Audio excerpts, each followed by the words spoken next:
On today's Solo Sunday News, a WWE Hall of Famer suffers a heart attack, Daniel Bryan reveals just how much of a say he actually has on SmackDown, which WWE star once damaged blood vessels in The Rock's lungs, a major YouTube star looks set for a Mania 37 appearance, and Murphy teases a Mania showdown with a fellow missing superstar. Hello everyone, I am Gareth from What Culture Wrestling. Like I've already said, you are here today for a bit of Solo Sunday News goodness. And, well, you're very lucky because I've got just that right here for you. I've not got an actual thing because I did not think that through. But never mind that for now, because we do need to talk about something very serious, to be fair, to start off this entire video. It is, of course, the news that the Road Dogg, Jesse James, has been hospitalized due to a heart attack, which is just not great news. Like, everyone obviously here at What Culture is sending him just all the best wishes. We're hoping he has a speedy recovery as soon as possible, obviously.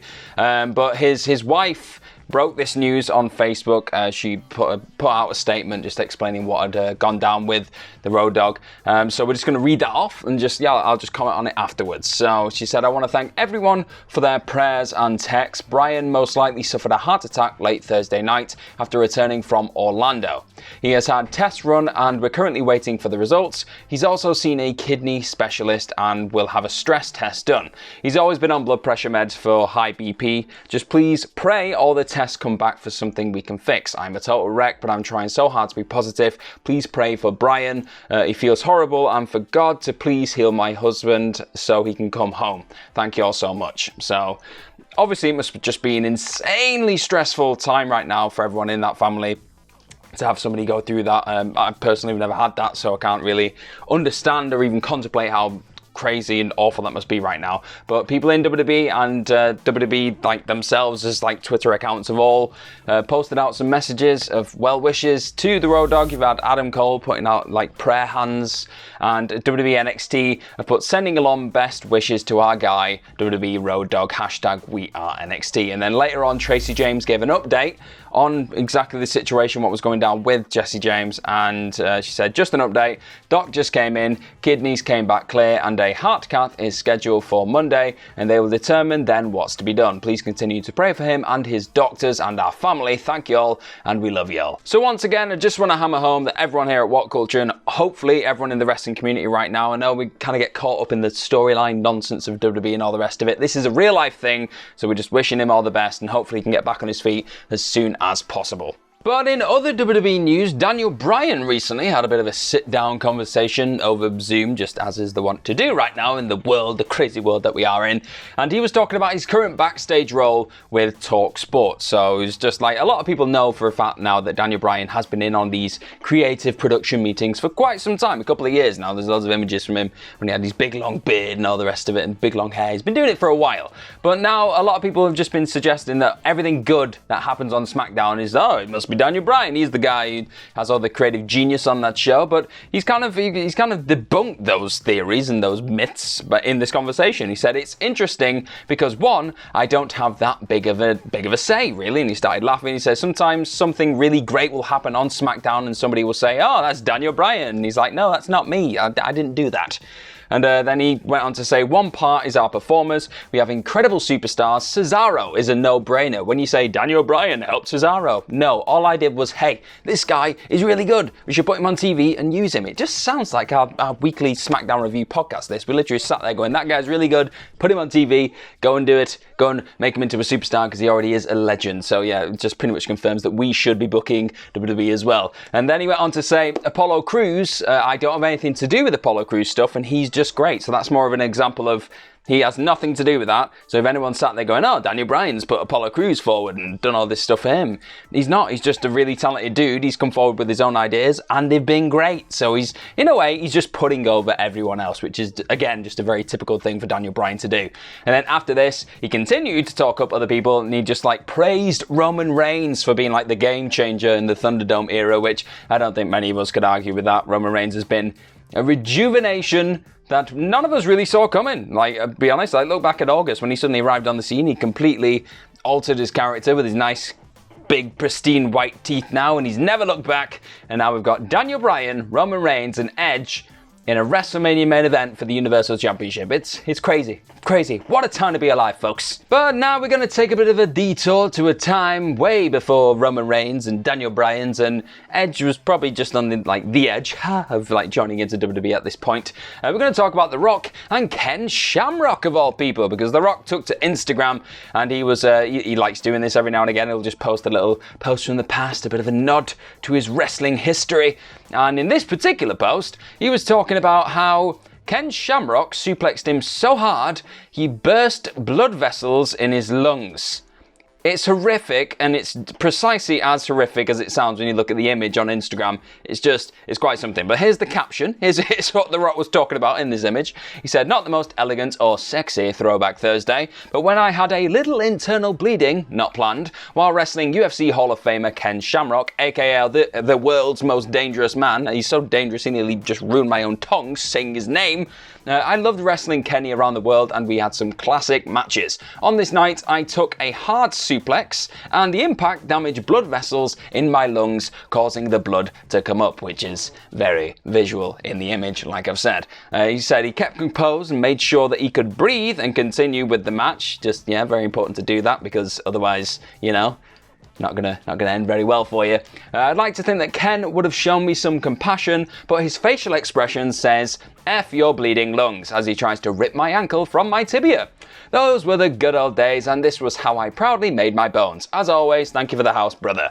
Just in case you needed a reminder of just how tough The Rock actually was during his time. He gets all this praise for being a great talker, this flashy guy.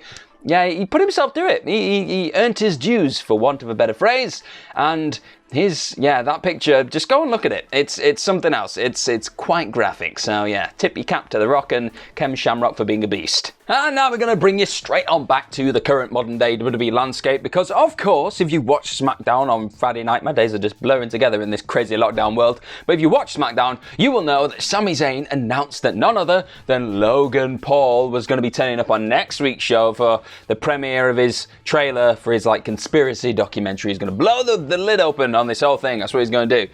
So that's going to happen, but now it's been spoken about, it's being reported by Ringside News that this isn't just going to be a one and done thing. Apparently Logan Paul is set to appear at WrestleMania 37, which is, if you're into that kind of thing, if you're a huge fan of Logan Paul as a boxer, promoter, a YouTube star, and all the rest of it, you're probably going to be doing backflips over this. Me personally, I don't know. It's just not really my bag, to be honest. But Ringside News said that they asked around about the Sami Zayn Kevin Owens match at Mania. It's been announced now. It's official. They said that they were told the match's creative purpose was very clear. It was based around, what do we do with the celebrity participation of Logan Paul? So my stomach dropped a little bit when I saw that, because I was like, just please don't make this some kind of goofy thing where it's just a way of getting the celebrity on the platform and the two become accessories in the future. Don't do that, okay? Have him there as an enforcer, maybe like the Edge thing in Fastlane, but just don't have him get involved like Edge did. Have him there on the sidelines, just cheering on somebody, and then let those two just rip each other's arms off. Maybe don't do that, it'd be quite graphic, but you get my point. And again, this seems to fall in line with Stephanie McMahon, with the words that she said very recently about WWE wanting to bring in more celebrities and sports stars, pop culture people, influencers, just everybody that people really know in the mainstream, as a way of rising the tides while the other boats on the water rise up. She said an analogy like that, but it just seems like WWE's current game plan right now is just to bring in as many celebrities as possible, just to try and garner that mainstream attention, which isn't the worst thing in the world.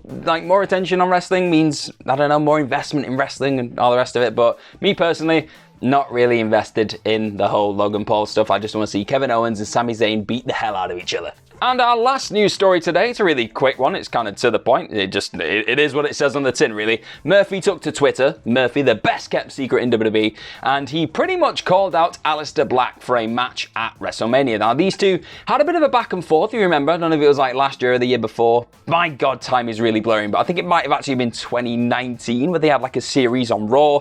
It was a nice coming out party for both of them, really. They had a great showcase and showed exactly what they are capable of in the ropes and the squared circle, and then they just kind of tailed off, both of them. So he said that, he went, Aleister Black, he put, want to steal the show at WrestleMania at WWE, Aleister Black. So it was an official call out on Twitter, I don't know whether that match is actually going to happen, and even if it does, I think knowing WWE, they'd just probably throw it on the pre-show, despite the fact that we've not seen, I don't think we've seen Aleister Black since like October or something stupid like that, just a long time. And then when we've seen Murphy, he's just been used as really cannon fodder for Cesaro and Seth Rollins' WrestleMania feud. So it's a weird one right now. We've got a lot of people coming into this year's WrestleMania that should be on that card. Like Bayley, who's pretty much held down WWE like for the last year. She's not going to be on the card at this point anyway. Hopefully she is. We've got 2 more weeks. Come on, do something with her. Charlotte Flair, Keith Lee, Aleister Black, like we've already said. It's just madness. Absolute madness. They've got an embarrassment of riches, and I just hope they all get the Mania payday because my God, they need it. And because it is Solo Sunday and I've got nobody else to talk to, why not take some Twitter questions? Because it feels like I'm actually communicating with other humans, which is lovely. So the first one we have here today is from Dustin Senzenig. I'm hoping I just said that right, otherwise I've just offended somebody. It's at Star Wars Fan 87. Yes, the force is strong with you. He put, who in any promotion, past or present, male or female, is best at playing a psychopath? My pick is Sami Callihan. This is Tiana, by the way. So, hi Tiana, okay. He says, hashtag slow Sunday news. I think it's meant to be solo, but I'm offended because you think it's a slow Sunday. It always is a slow Sunday. Never mind, we're taking a detour. So I think my person, who I think, I wouldn't say technically he's playing a full-blown psychopath at this point, but plays somebody who's just losing their mind, and it's incredibly entertaining to watch. We've already mentioned him in this video. It's Sami Zayn. He's just, the screws have slowly fallen off, and he's just going absolutely nuts week to week, and it's great. It's fun to watch. I love it. I think he's fully embraced that character. And an honourable mention would probably be Kenny Omega as well over in AEW, because he's gone a bit nuts as well recently. Like, he's turned on the Elite. He's just, he's gone full, I don't know, just crazy supervillain. And that is something that I'm definitely very much engaged with right now, which probably says an awful lot about myself. And our last Twitter question is from Mark Solid, who always sends us these brilliant pictures of his dogs. We've got another one here today, and it's really easy. It's an easy equation. Just send us photos of your dogs and your question will get on the news. So this question today is, morning Gareth, happy Solo Sunday, thoughts on UFC 260? And if you haven't seen UFC 260, massive spoilers. I'm going to give you a second. Yeah, Francis Ngannou knocked the F out of Stipe Miocic last night. He's the new UFC heavyweight champion of the world. That informs the rest of this question, because what heavyweight would you like to see make the jump over to WWE/AEW and face who?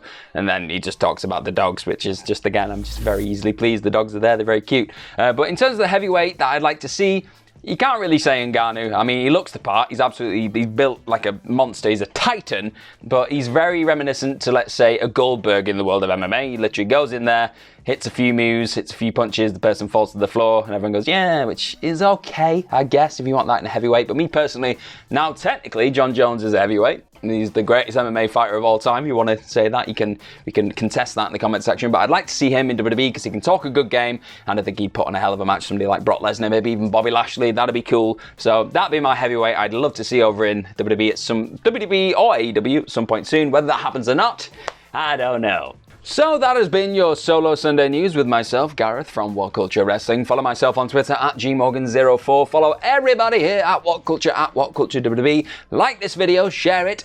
Click on all the other videos around my head, probably at this point. Hopefully we're at that point in the video.